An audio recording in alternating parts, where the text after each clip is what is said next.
বছর ঘুরে আবার দুয়ারে বিশ্ব ভ্যালেন্টাইন দিবস।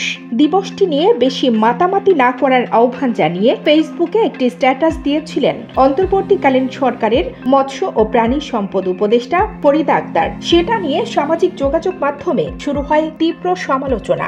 অবশেষে বিষয়টি নিয়ে ব্যাখ্যা দিতে বাধ্য হয়েছেন তিনি।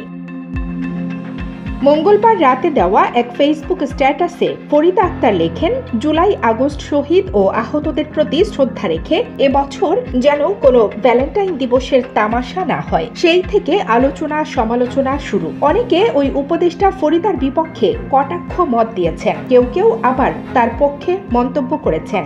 এক পর্যায়ে ওই পোস্টের কমেন্ট অপশন বন্ধ হয়ে যায়। তার পোস্টে 695টি মন্তব্য আসে, শেয়ার হয় 1600 বার, প্রতিক্রিয়া মোট 7400, এর মধ্যে হাহা প্রতিক্রিয়া 5700।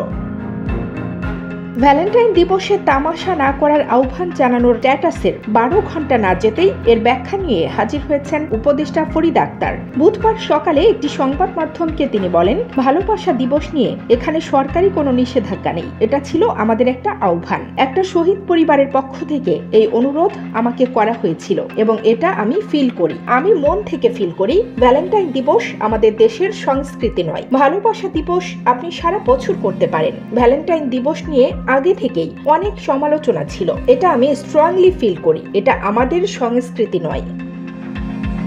উপদেষ্টা ফরিদা আক্তার তার ব্যাখ্যায় আরো বলেন, আমরা ফাল্গুন পালন করব, 21শে ফেব্রুয়ারি পালন করব, কিন্তু এ বছরটা যেহেতু একটা বিশেষ পরিস্থিতি এবং সে পরিস্থিতি আনন্দের নয়, এতগুলো শহীদ ও আহত মানুষের কথা আমরা কোনোক্ষণেই ভুলতে পারি না। এই দিনে অনেক কিছু অতিরিক্ত হয়, যেন তামাশা আকারে না করা হয়, তাই আমি আহ্বান জানিয়েছি। ফরিদা আক্তারের পোস্টে প্রতিক্রিয়ায় একটি মন্তব্য এসেছে এমন, আপা 14ই ফেব্রুয়ারি স্বৈরাচার প্রতিরোধ দিবস বহুকাল আগে থেকেই, এবার 42 বছর হবে পুনশ্চ। আমার ভয় হচ্ছে আপা, আপনার এই কমেন্টের ফলে এক সুনির্দিষ্ট গোষ্ঠী মত করার বৈধতা পেয়ে গেল।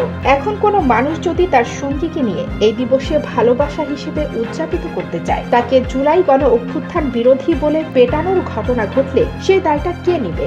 এমন প্রশ্নের জবাবে ফরিদা আক্তার বলেন, এটার সঙ্গে উস্কানির কি সম্পর্ক আছে? আমি তো শ্রদ্ধা জানাতে বলেছি, কারো উপর নিষেধাজ্ঞা জারি করা হয়নি। আমার এই মন্তব্যের পর ওদের ওপর কি কেউ আক্রমণ করবে বলে আপনি মনে করেছেন? বাংলাদেশকে অত খারাপ ভাবার তো কোনো অর্থ নেই। যদি মব উস্কানি হয়, তবে যারা এই উস্কানি করবে সেটা তাদের দায়িত্ব। এসব মন্তব্যের জবাবে ফরিদা আক্তার বলেন, আমি খুব অবাক হয়েছি যে মানুষ এত হীন চিন্তা করতে পারে। শহীদের প্রতি শ্রদ্ধা জানাতে বললেও রিয়াকশন হয়, এটা আমাদের ধারণার বাইরে। তাহলে এরা কি জুলাই অভ্যুত্থানে যারা শহীদ হয়েছে তাদের শ্রদ্ধা করতে চায় না? সেটাই তারা বলুক। এসব মন্তব্যের মাধ্যমে তারা জুলাই ও আগস্টের শহীদদের প্রতি অবমাননা করছে। আমি এখনো মনে করি আমি যে কথা বলেছি সেটার মধ্যে আমি আছি। কানিস ফাতেমা, নিপা, খবর সংযোগ।